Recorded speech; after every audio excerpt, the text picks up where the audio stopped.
캐치프레이즈를 마틴 루터가 내세웠는데, 여러분 그 두 가지 신학, 이신칭의, 그리고 지난주에 뭐 살펴봤습니까? 만인 제사장설, 만인 사제설을 살펴보았고, 오늘부터는 이 마틴 루터가 내세웠던 세 가지 캐치프레이즈, 조금 더 살펴보면 다섯 가지 캐치프레이즈, 다섯 가지 솔라라고 이야기하는데, 첫 번째가 솔라 피데. 솔라는 라틴어거든요. 오직이라는 뜻이고요. 피데는 믿음, 오직 믿음으로. 두 번째가 뭡니까? 솔라 스크립투라, 오직 성경으로만. 세 번째가 뭡니까? 솔라 그라시아, 그라티아, 그라치아, 그라시아, 오직 은혜로. 네 번째가 뭘까요? 솔라 크리스투스, 오직 그리스도, 솔라 그리스도, 오직 그리스도만이. 마지막 다섯 번째가 뭡니까? 솔라 데오, 데오스가 하나님이거든요. 솔라 데오 글로리아, 글로리아가 영광, 오직 하나님께만 영광. 이럴 때는 아멘을 좀 하셔야 돼요. 그렇게 사시기를. 솔라 피데, 오직 믿음으로. 솔라 스크립투라, 오직 성경으로. 솔라 그라시아, 오직 은혜로. 오직 그리스도만, 오직 하나님께 영광만 돌리며 살아가시는 저와 여러분이 되시기를 주님의 이름으로 간절히 축원합니다. 그래서 오늘은 그 첫 시간으로 솔라 피데, 오직 믿음으로. 왜 마틴 루터가 이 솔라 피데를 내세우게 됐을까? 오늘은요, 하도 이제 종교개혁 시리즈 설교를 하니까 설교를 시작하면 눈을 감는 분들이 많이 계셔서 아주 간단하고 짧고 역사적인 배경에 대해서만 나눠서 살펴보려고 해요. 여러분, 왜 마틴 루터가 솔라 피데를 내세우게 됐을까? 그 신학을 알려면 그 시대의 배경을 좀 알 필요가 있어요. 여러분, 중세 시대는 죽음이 지배한 시대다. 그래서 암흑 시대다, 중세 시대다라고 이야기를 하잖아요. 사람들이 죽음의 공포에 떨고 있었던 시대. 왜 그러냐면 여러분, 흑사병이 횡행하던 시대 아닙니까? 흑사병이 돌아가지고 유럽 전역의 3분의 1이 세 사람당 한 명이 죽어나가는 거예요. 한 집걸로 사람들이 죽어나가는 시대. 그러니까 여러분, 삶을 담보할 수 없는, 삶보다 죽음이 더 가까운 시대. 여러분, 흑사병이 횡행했을 뿐만 아니라 그 당시에 매독, 프랑스군이 못된 거죠. 전쟁의 무기로 매독을 사용을 했는데 이 매독이 사람들에게 퍼지기 시작한 거예요. 그러니까 여러분, 그 당시에 매독이라는 것은 지금의 에이즈라고 말하기는 좀 뭐하고, 지금은 그래도 에이즈에 걸려도 삶이 좀 연장되고 막 이러지 않습니까? 한 10년 전에 에이즈에 대한 인식들, 그 에이즈에 대한 공포 있잖아요. 그 당시가 여러분, 그 당시의 매독이 10년 전에 에이즈와 같이 죽음을 부르는 병, 수치를 부르는 병. 근데 여러분, 흑사병이 횡행하죠. 매독이 횡행하죠. 의학은 발달하지 않았죠. 면역은 약화됐죠. 거기다가 이 병적인 문제만 있었던 것이 아니라 십자군 전쟁 이후에, 십자군 전쟁을 할 때까지만 해도 십자군이 무슬림들을 이겼거든요. 근데 이 십자군 전쟁이 끝나고 나서 이 이슬람 세력들이 강화되기 시작한 거예요. 그래서 이슬람 군대가 유럽을 위협하는 시대, 전쟁의 위기 앞에 살아가던 시대. 그러니까 사람들이 삶보다는 죽음을 가까이 느끼고 늘 죽음에 대한 두려움에 사로잡혀 살아가던 시대, 이 때가 중세시대인 거예요. 근데 이 중세시대에 언젠가 죽을 수 있겠다라는 생각을 가지니까 당장 지금뿐만 아니라 죽음 이후의 삶을 좀 준비를 해야 될 거잖아요. 여러분, 삶뿐만 아니라 죽음 후에도 좀 대비하고 계시죠? 다 준비해 놓으셨죠? 죽음 후에 보험 하나 정도는 다 들어 놓으셨죠? 천국보험, 복음보험 다 들어 놓으셨죠? 근데 이 사람들도 여러분, 삶이 너무나 불안정하니까 죽음 이후의 삶을 준비를 해놔야 되는 거예요. 근데 이 시대에 그 유럽을, 전 세계를 지배하고 있었던 것이 카톨릭이었는데, 이 카톨릭에서 내세웠던 구원가는 뭐냐? 조금 어려운 말로 공로교리라는 게 있어요. 공로교리라는 것은 무엇이냐? 구원은 믿음으로 가능하지 않고 인간이 구제나 자선이나 행함이나 기도나 예배나 그 어떤 선한 행위를 쌓아야지만 천국에 들어간다. 이게 카톨릭의 구원관이었어요. 이걸 공로교리라고. 내가 뭔가를 해야 돼. 내가 열심히 예배를 드려야지 돼. 내가 기도를 해야 돼. 내가 자선을 해야 돼. 내가 구제를 해야 돼. 내가 전도를 해야 돼. 내가 선교를 해야 돼. 그래야지만 천국에 도달할 수 있다. 근데 여러분, 이 공로교리를 강화하다가 어디까지 이르게 됐냐면 직관의 복이라는 용어가 있어요. 직관의 복이라는 것은 뭐냐? 사람이 죽어서 하나님을 직접 볼 수 있는 복. 근데 이 직관의 복은 성자들에게만 허락되는 것이다. 그러니까 여러분, 구원을 너무 값싼 것으로 생각하는 성도들에게 구원은 정말 귀하고 값진 것이라는 것을 이야기하려다가, 직관의 복, 하나님을 죽어서 직접 하나님을 아련할 수 있는 복은 완전한 자유와 의에 이르는 사람, 성자의 반열에 오르는 사람만이 하나님을 직접 아련할 수 있다. 그 사람들이, 아니 삶도 어려운데 죽어서 주님 천국을 좀 가야 되는데, 아니 주님 만나기가 이렇게 어렵다니. 여러분, 한국 카톨릭 역사가 한 230년 정도 됐습니까? 한국 카톨릭 역사 가운데 성자의 반열에 들어서 죽어서 주님을 직접 볼 수 있는 사람, 성자의 반열에 든 사람이 몇 명이나 돼요? 한국 카톨릭의 성자가 몇 명일까요? 130명밖에 안 돼요. 전 세계적으로 성자의 반열에 드는 사람들은 거의 없어요. 그 사람들이, 야, 어떻게 성자가 돼서 하나님을 직접 보지? 구원에 대한 소망과 구원에 대한 열망이 식어버리기 시작한 거예요. 여러분, 개신교를 믿는 것을 여러분 참 감사하게 여기셔야 돼요. 죽어서 하나님을 직접 볼 수 있는 사람들은 카톨릭에서 성자밖에 없대요. 근데 개신교에서 뭐라 그래요? 우리가 주님의 말씀을 듣고 주님의 말씀을 믿는 그 순간에 로마서 1장 17절은 믿음으로 말미암아 믿음에 이르게 하는, 주님이 의롭다 하고 칭해 주시잖아요. 그러니까 여러분, 우리는 죽기만 하면 주님을 봐요. 죽기만 하면 천국을 가요. 굳이 성자가 아니어도, 성자의 반열에 올라가지 않아도, 여러분 죽자마자 살아있는 동안에도 주님을 볼 수 있을 뿐만 아니라 죽어서 주님을 아련할 수 있는 길이 어디에 열려 있어요? 개신교회, 개혁교회에 열려 있는 거예요. 여러분 감사하시기를. 어찌됐건 간에 중세교회들은, 아니 그렇게 성자의 반열에 들어가야지만 천국에 들어가고 주님을 볼 수 있다 그러니까 사람들이 천국에 대한 소망, 죽음 이후에 대한 준비가 시들해지기 시작하는 거예요. 그러니까 구원의 길을 강화하기 위해서 공로교리를 내세웠는데 성도들의 믿음이 식어지기 시작하니까 이 카톨릭에서 또 다른 교리를 내세우기 시작했어요. 이 공로교리의 연약함을 보충하기 위한 또 다른 교리를 내세웠는데, 그게 뭐냐? 연옥교리예요. 그러니까 예수를 믿고 세례를 받고 교회를 다니는데 그 믿음이 별로 좋지도 않은 우리 같은 사람들이 많았을 거 아니에요. 예, 여긴 다 신실하신 분들만 계셔서. 그러니까 세례도 받고 교회도 다니고 직분도 있는데 새벽도 좀 안 하고 기도도 잘 안 하고 말씀도 잘 모르고 그냥 다니기만 하는 사람, 그냥 댕기기만 하는 사람들, 이런 사람들은 어떻게 하는 거예요?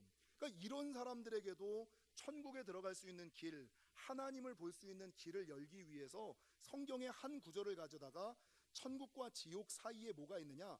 천국을 들어갈 수 있는 준비를 할 수 있는 연옥이 있다.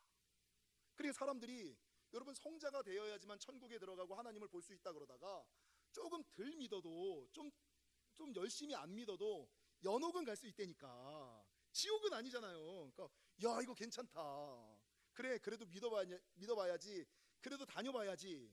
그런데 문제는 이 공로교리와 연옥교리의 약점이, 연옥교리의 또 다른 약점이 하나 나타났는데, 그게 뭐냐면 연옥에서 천국에 들어가기 위해서 기도하고 예배하고 회개하고 찬양하는 데 걸리는, 천국에 들어가기 위한 자격을 획득하는 데 걸리는 시간이 짧게는 수천 년, 많게는 수만 년이 걸리는 거예요. 여러분 정말 복되지 않아요? 영지교회 다니시는 것이, 개신교회 다니는 것이, 개혁교회 다니는 것이 이렇게 복이에요. 여러분 연옥 가가지고 수천 년 수만 년 동안, 아이고 참 깝깝하잖아요. 옆 사람이랑 인사하게, 살아있을 때 잘 믿읍시다. 살아있을 때 제대로 믿읍시다. 살아있을 때 잘 믿고 살아있을 때 제대로 믿어서, 여러분 연옥에 가서, 연옥은 없고 연옥에 가도 수천 년 수만 년 동안 그러고 천국 가지 마시고, 살아있는 동안, 죽어서 천국 갈 뿐만 아니라 살아있는 동안에도 주님의 음성 듣고 주님의 얼굴 보고 주님과 동행하며 살아가는 삶, 이게 우리 개신교회에 열려 있는 거예요. 그러니까 여러분, 공로교리의 연약함을 보충하기 위해서 내세운 게 연옥교리고, 연옥교리, 아니 연옥에 가기는 갔는데 수천 년 수만 년 동안 준비해야지만 천국에 간다니까, 이것도 좀 부족하잖아요. 그러니까 이 연옥교리의 연약함을 보충하기 위해서 나온 또 다른 교리가 있어요. 그게 뭔지 아세요? 유물교리. 유물교리라는 것은 뭐예요? 여러분 성자들의 유물, 유품 아시죠? 성자들의 유물, 유품, 거룩한 곳. 그래서 여러분 이 카톨릭 사람들은 그 성자 숭배를 하잖아요. 숭배까지는 아니고 존경이다라고 이야기를 하는데, 카톨릭 사람들이 성자들의 머리카락이라든지 성자들의 이빨이라든지 성자들의 시체라든지 성자들의 옷자락이라든지 성자들이 쓰던 지팡이라든지 아니면 그것들을 내가 소유하지 못하면 그 사람들을 보기만 하면, 성자의 물품을 보거나 그 성자의 물품을 닫거나 성자의 말을 듣거나 아니면 이것도 안 되면 거룩한 곳에 가서 기도를 하면 평상시 기도하는 것보다 몇 배의 효과가 더 있다는 거예요. 그러니까 길거리에서 기도하고 집에서 기도하는 것보다, 길거리에서 기도하고 집에서 기도하면 연옥에서 죄를 씻는 기간이 3년이 단축이 된다면, 교회 와서 기도를 하면 30년이 단축이 되고, 교회 와서 기도하는 것보다 성지에 가서 기도를 하면 300년이 단축이 된다. 갈만하지 않으세요? 말 나온 김에 내년에 저희 교회가 지금 성지순례를 갈까 말까 고민 중에 있어요. 이건 설교랑 관계없으니까 여러분 기도해 보세요. 저도 지금 고민하고 있고 기도하고 있어요. 어찌됐건 그냥 기도하는 것보다 성전에서 기도하는 게 낫고, 성전에서 기도하는 것보다 성지에서 기도하는 게 낫고, 그냥 믿음의 사람들과 기도하는 것보다 사제들과 기도하는 게 낫고, 사제들과 기도하는 것보다 여러분 그 주교들과 기도하는 게 낫고, 추기경들과 기도하는 게 낫고, 교황에게 기도 한번 받으면 내가 연옥에 가서 치루어야지 되는 기간이 수천 년이 그냥 줄어드는 거예요. 그러니까 여러분 괜찮잖아요. 할만하잖아요. 그러니까 사람들이 이 유물교리가 이 카톨릭 사회, 유럽 사회에 전역으로 이렇게 퍼지기 시작하는 거예요. 그래서 여러분 장례식장에 가면 개신교와 카톨릭의 구별점이 하나가 있어요. 그게 뭐냐?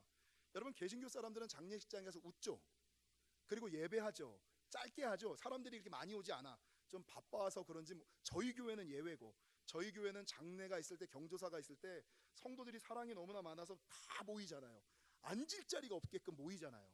우리는 사랑 때문에 사람들을 위로하고 신방하는 거잖아요. 예배하는 거잖아요. 근데 일반적으로 교회가 와서 예배를 드리는 숫자는 적고 예배를 얼마 안 드리고 짧게 드려요. 근데 카톨릭 사람들, 성당 다니는 사람들은 장례식장에 오면 많이 오고 오래 예배를 드려요. 그리고 아주 장중하게 예배를 드려요. 그러니까 모르는 사람들이 야 개신교보다 카톨릭이 낫다, 야 개신교 다니는 사람들은 남의 장례식장에 와서 웃고 몇 명 오지도 않고 짧게 드리고 간다. 근데 저 카톨릭을 봐라, 얼마나 많이 왔냐, 얼마나 오래 예배를 드리냐, 얼마나 정중하게 예배를 드리냐, 이렇게 얘기를 한다고요.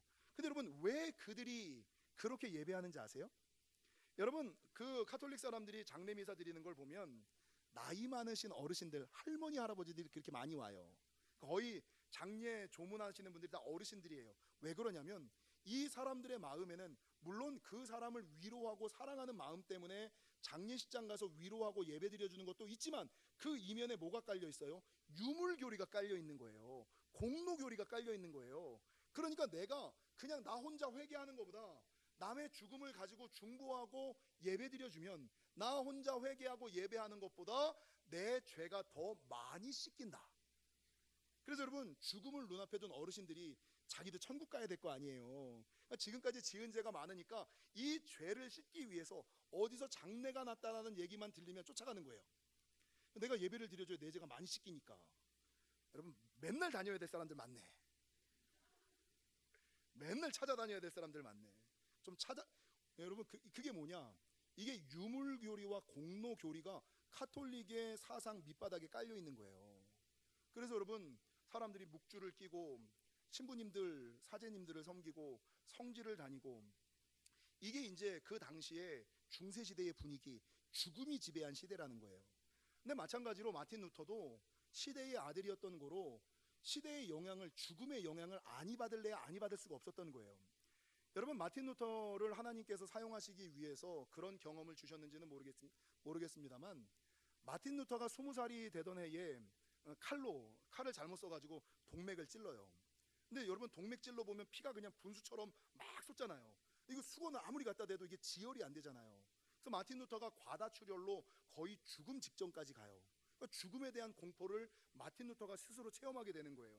근데 그 무렵 조금 지나서 마틴 루터의 두 동생들이 흑사병으로 죽어버리는 거예요. 그러니까 사랑하는 가족, 두 동생이 죽었고, 그러니까 자기와 함께 공부하던 대학 교수가 동일하게 흑사병으로 죽음을 맞이했는데 우연찮게 자기 친한 그 교수니까 그 임종에 참여를 한 거예요.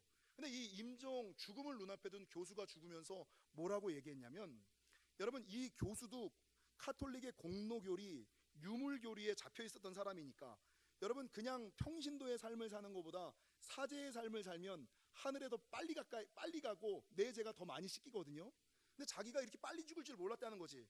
죽음을 눈앞에 두고 뭐라고 얘기하냐면, 한숨을 푹 쉬면서 내가 이렇게 빨리 죽을 줄 알고 갑자기 죽을 줄 알았으면 수도사나 될 걸. 이게 수도사나 될 걸, 이게 뭐예요? 공로를 좀 쌓아놓고 갈 걸. 내 죄를 좀 씻어놓고 갈 걸. 그 얘기를 마틴 루터가 임종 가운데서 보는 거예요.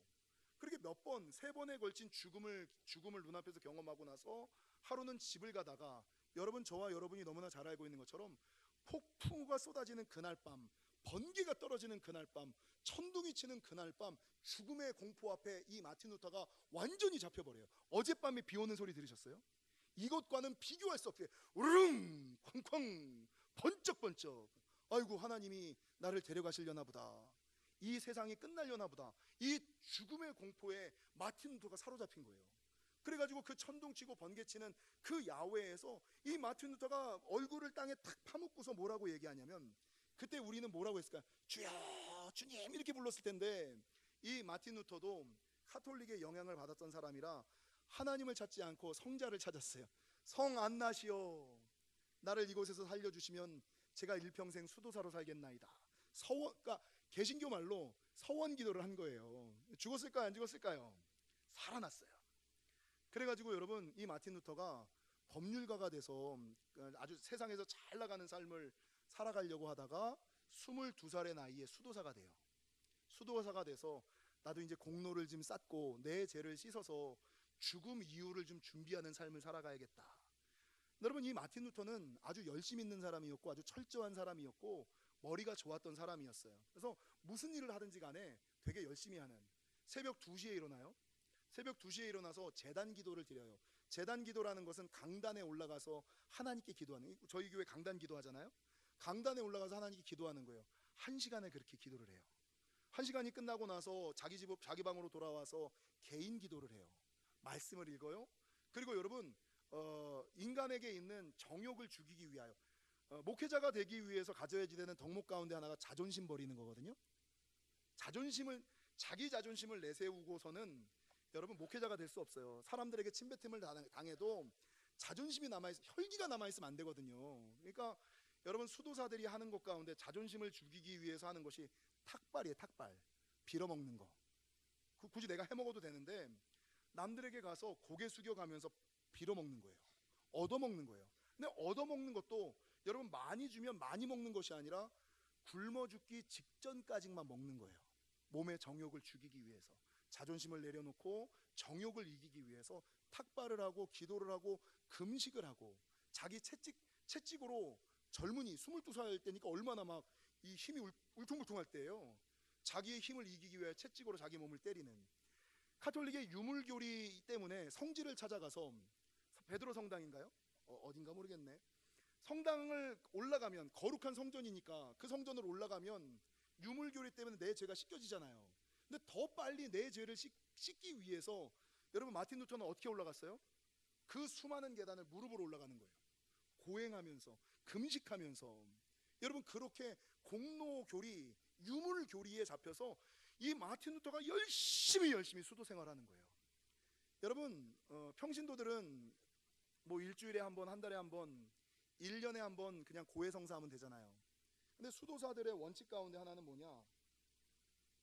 성자가 되기 위해서는 죄가 떠오르는 순간에 고해해야 된다. 그러니까 죄가 떠오르자마자 자기 혼자 회개 기도하는 것이 아니라 나를 케어해주는 영적인 선임사제를 찾아가서 내 죄를 일일이 다 입술로 고하는 고해성사 아시잖아요. 근데 마틴 루터가 얼마나 정결해지기를 원했든지 6시간을 자기 선임사제에게 고해를 한 거예요. 그러면 여러분, 그 정도 열심히 했으면 좀 후련한 느낌이 좀 들어야 되지 않을까요? 아우, 나도 좀 금식을 그렇게 하고 고행을 그렇게 하면 나도 좀 홀리해지는 느낌이 좀 들어야 될 텐데, 문제는 그렇게 몇 년을 살았음에도 불구하고 마틴 루터의 마음에 자유함이 없는 거예요. 그리고 어떤 마음이 드냐면 아직 부족하다, 아직 모자라다, 나는 여전히 죄인이다, 내 안에서는 악한 생각, 나쁜 생각, 부정적인 생각만 계속 살아난다, 얼만큼을 해야 도대체 이 죄로부터, 세상으로부터 자유해질 수 있을까? 그러니까 아무리 열심히 하고 열심히 하고 열심히 해도 자유를 누리지 못하는 거예요. 그래서 여러분, 이 마틴 루터가 고민하고 어떻게 할까 고민하다가 마지막으로 성경을 찾아요. 말씀을 보기 시작한 거예요. 이 마틴 루터가 보았던 성경이 시편과 로마서예요. 근데 시편의 말씀을 묵상하다 보니까, 읽다 보니까, 여러분 시편 몇 편입니까? 시편 22편 1절에 보니까 어떤 말씀이 있냐면, 내 하나님이여 내 하나님이여 어찌 나를 버리셨나이까?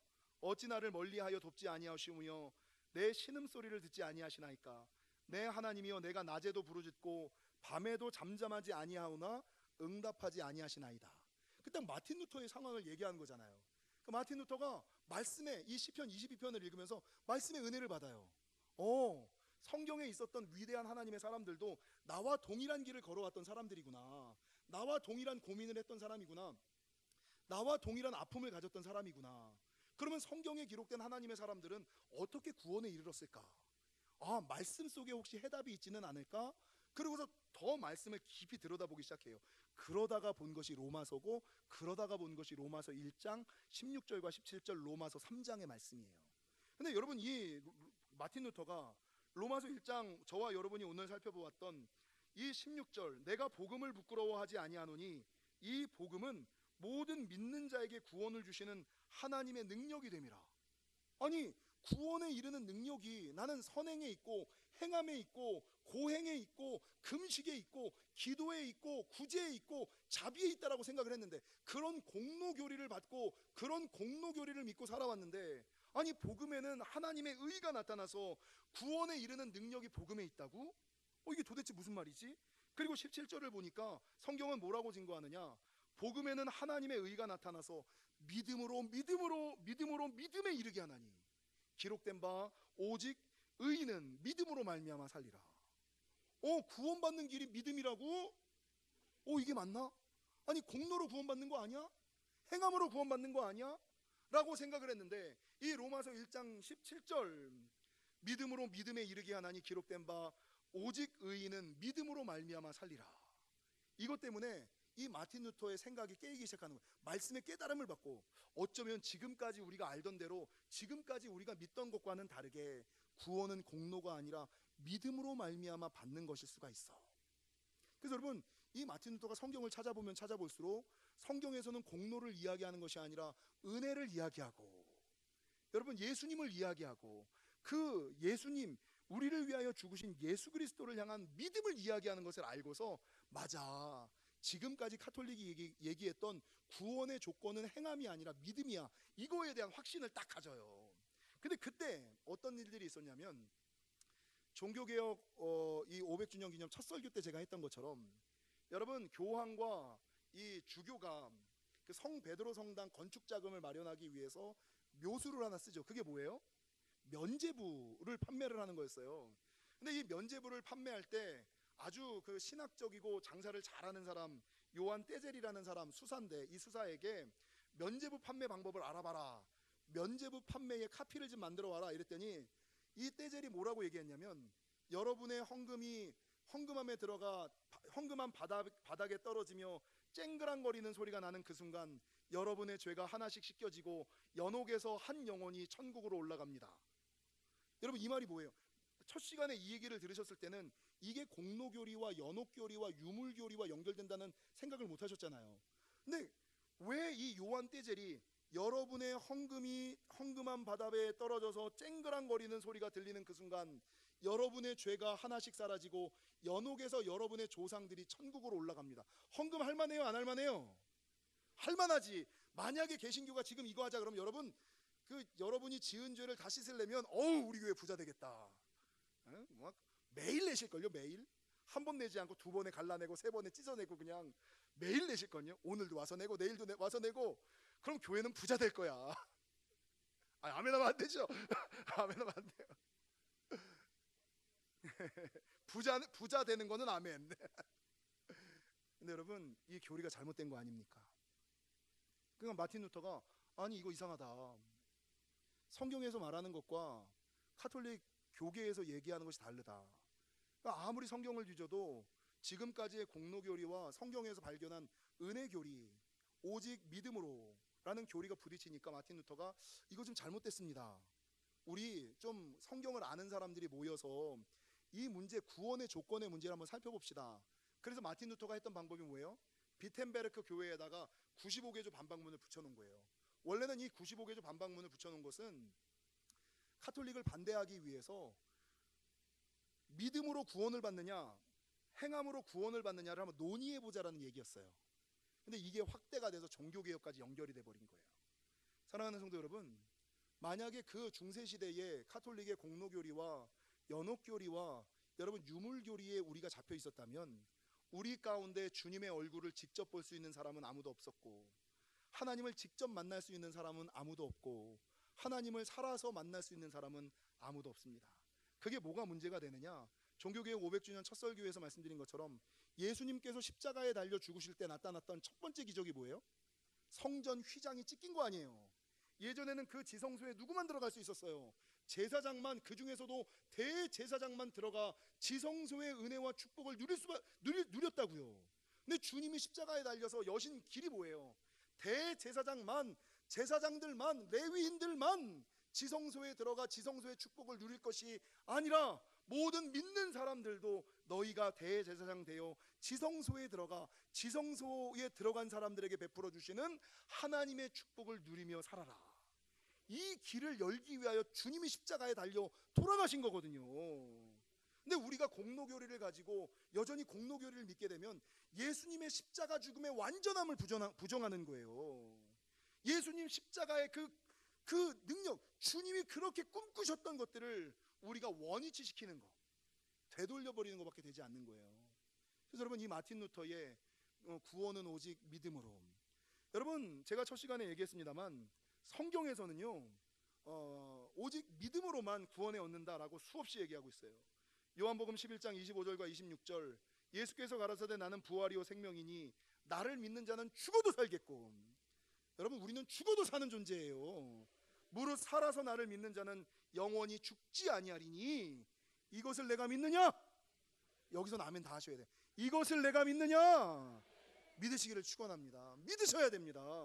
요한복음 5장 24절, 얼마나 사람들이 안 믿으니까 주님께서 말씀하시기를 내가 진실로 진실로 너희에게 이르노니 내 말을 듣고, 제발 딴 사람 얘기 좀 듣지 마세요. 우리 옆 사람이랑 인사하겠습니다.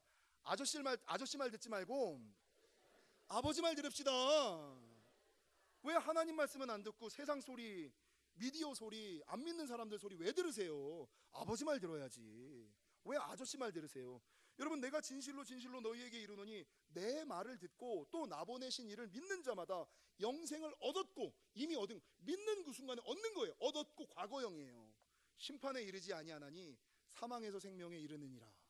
그래서 여러분, 우리는 심판받지 않습니다. 우린 정죄받지 않습니다. 요한복음 3장 16절, 하나님이 세상을 이처럼 사랑하사 독생자를 주셨으니 이는 저를 믿는 자마다 멸망치 않고 영생을 얻게 하려 하심이니라. 갈라디아서 3장 26절, 너희가 다 믿음으로 말미암아 그리스도 예수 안에서 하나님의 아들이 되었도다.